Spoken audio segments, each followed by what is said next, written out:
Hello, welcome back to our channel and this series where we take a look at some of the most popular private jets. It's no news that aerospace giants Airbus and Boeing are the biggest rivals in the aviation industry.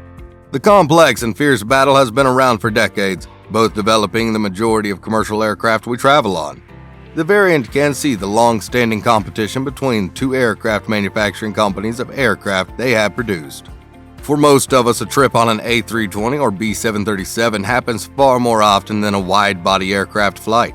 Let's dive into those two beautiful private jets, the Boeing 737 and the Airbus A320. Before we get on to that, please consider liking and subscribing to our channel. It helps us a lot with the YouTube algorithm and lets us know that we are helping to enrich lives out there. If you are into aviation, have a look at our new aviation compilation channel, Aviation Central. It is the first link in the description. We would highly appreciate it. And without any further ado, let's get on to the video. The Boeing 737 family is the most successful airliner lineage in the world. In more than 50 years of existence, the Boeing 737 has evolved from a stumpy little twin-jet airliner into a family of high-performance and versatile jet transports. The family consists of three generations of aircraft.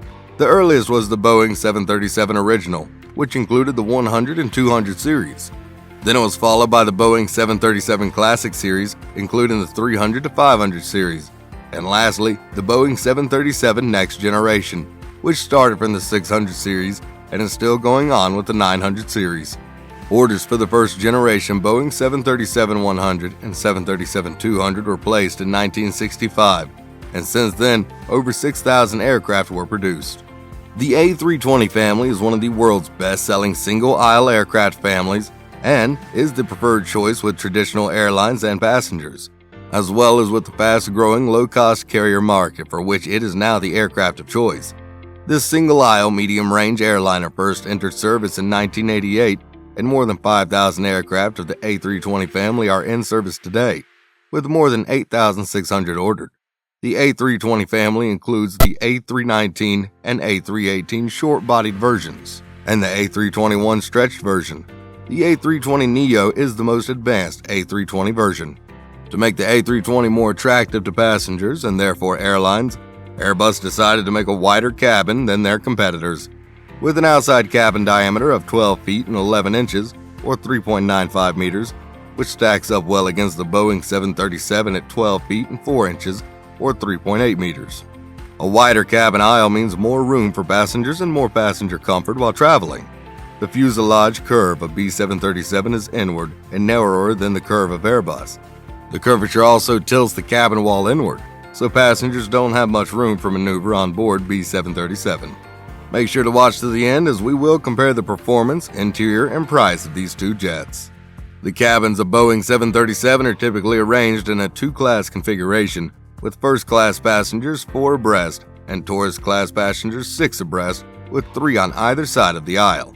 In its inception, the Boeing 737 was competing with many airliners, which had 5 abreast seating configurations, with 2 on one side and 3 on the other of the aisle.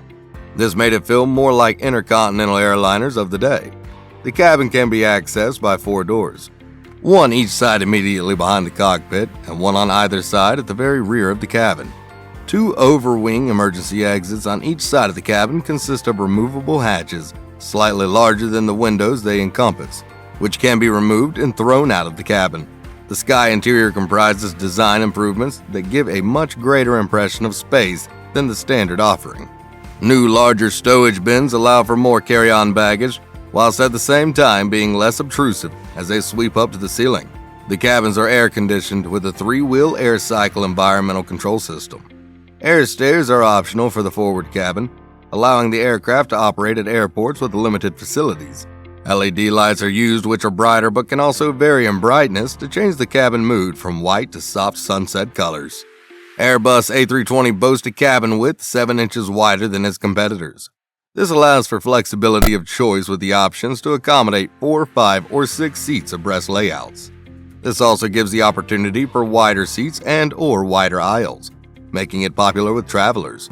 The extra cabin width also enables larger overhead luggage bins, which make it popular with business travelers who would rather have carry-on luggage to enable speedier transitions through airports. To further enhance the speedy turnaround required by a short-haul workhorse, the A320 boasts larger passenger and service doors compared to those of its competitors. In the case of the windows, they are a bit smaller than 737, but they are placed in a better position. The 737's windows are placed lower, making passengers bend over or slouch just to see out of the window. But the window placement on a European-made jet is better since the windows are much closer to the eye level of passengers, featuring a fully customized onboard luminary experience that begins at the entrance with a welcoming ambiance and continues throughout the aircraft with variable lighting features. The Boeing 737 is more familiar to old-school pilots in that it still uses a floor-mounted yoke connected to control cables, which directly manipulate hydraulically boosted control surfaces. It's a much more tactile experience and much more like traditional flying. A head-up display can be fitted as an option in the flight deck of 737. The flight deck is equipped with a Common Display System, or CDS, from Honeywell Air Transport Systems, incorporating 6 flat-panel liquid crystal displays. The aircraft can be fitted with an optional GPS, satellite communications, and a dual flight management system. When it comes to the A320, the flight deck is fitted with 2 seats, one for each pilot, with primary flight and navigation displays for the Thales Video Electronic Flight and Information System. The primary flight display shows speed, altitude, and heading data. In the center section between the pilot and co-pilot's instruments displays are 2 Thales Video Electronic Central Aircraft Monitor displays. The A320 was the second commercial aircraft to use fly-by-wire technology, after the Concorde. This system of digitized flight control systems meant instead of having a central control column and aileron wheel, each pilot has a side stick control. It is a computer-based technology that is designed to protect the aircraft through flight envelope protection by preventing pilots from being able to put the aircraft in configurations or altitudes that compromise flight safety. As we are entering the last part of the video, please consider liking and subscribing to our channel. The next generation series of Boeing 737 family is powered by 2 CFM International CFM56-7 turbofan engines and wing-mounted engine pods. CFM is a joint venture of General Electric between the US and SNECMA of France. The noise on the ground was reduced by up to 12 dB by the installation of a new diffuser duct and silencer on the cooling vent on the auxiliary power unit. New quiet operating fans have been installed on the environmental control system and on the electronics cooling systems. The new generation features a cruising speed of Mach 0.785 and boasts a maximum range of 4,500 nautical miles. It can reach the highest altitude of 41,000 feet. Space bins, as Boeing calls them, which are manufactured by Boeing, are capable of stowing a carry-on wheelie bag end-on. This means that instead of a 4-bag limit offered by the old-style bins, the new space bins can store 6 such bags.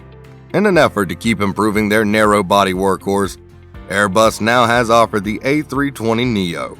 Airbus has incorporated some enhancements in it. The enhancements include aerodynamic improvements, large winglets which Airbus refers to as sharklets, larger luggage bins, new-look cabin, weight savings, and the choice of 2 new engine types, the Pratt & Whitney PW1100G or the CFM International LEAP 1A. The benefits of these combined improvements deliver an 8% improvement in operating costs derived from a 15% improvement in fuel consumption and the ability to carry around 20 more passengers through a rearrangement of the cabin. In addition, operators can expect a 500 nautical mile increase in range. The A320neo also offers significant environmental performance, with a nearly 50% reduction in noise footprint compared to previous generation aircraft. So with these enhancements in work, the A320neo covers 3,500 nautical miles with Mach 0.78 cruising speed. It can reach the highest altitude of 41,000 feet. The overhead bins are called airspace bin, and it not only allows 8 instead of 5 bags per 4-frame bin, but also accommodates bigger and heavier bags stowed vertically.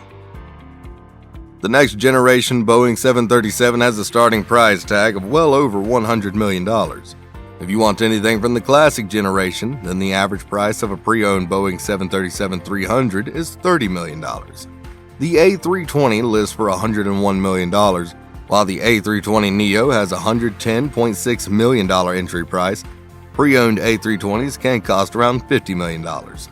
Well guys, that's it for this video. Click the links above to check out some of our other videos. Also, don't forget to like and subscribe for more content like this. We have many great videos coming up. See you in the next video.